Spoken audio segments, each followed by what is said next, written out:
నమస్కారం. ఓం శ్రీ సృష్టి YouTube channel కి స్వాగతం.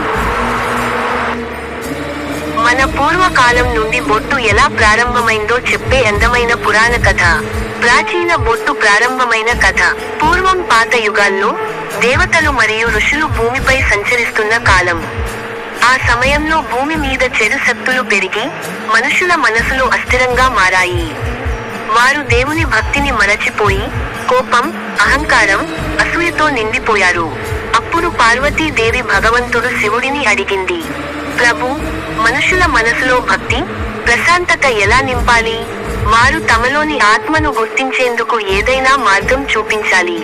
శివుడు చిరునవ్వు నవ్వుతూ చెప్పాడు, పార్వతి, మనుషుల భ్రువ మధ్యలో ఒక ఆధ్యాత్మిక కేంద్రం ఉంది, ఆజ్ఞా చక్రం.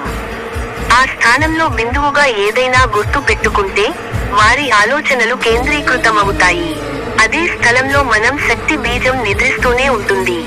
అప్పుడు పార్వతీదేవి తన నుదుటిపై కుంకుమతో చిన్న బిందువు పెట్టి, ఇది శక్తి చిహ్నం అవుతుంది.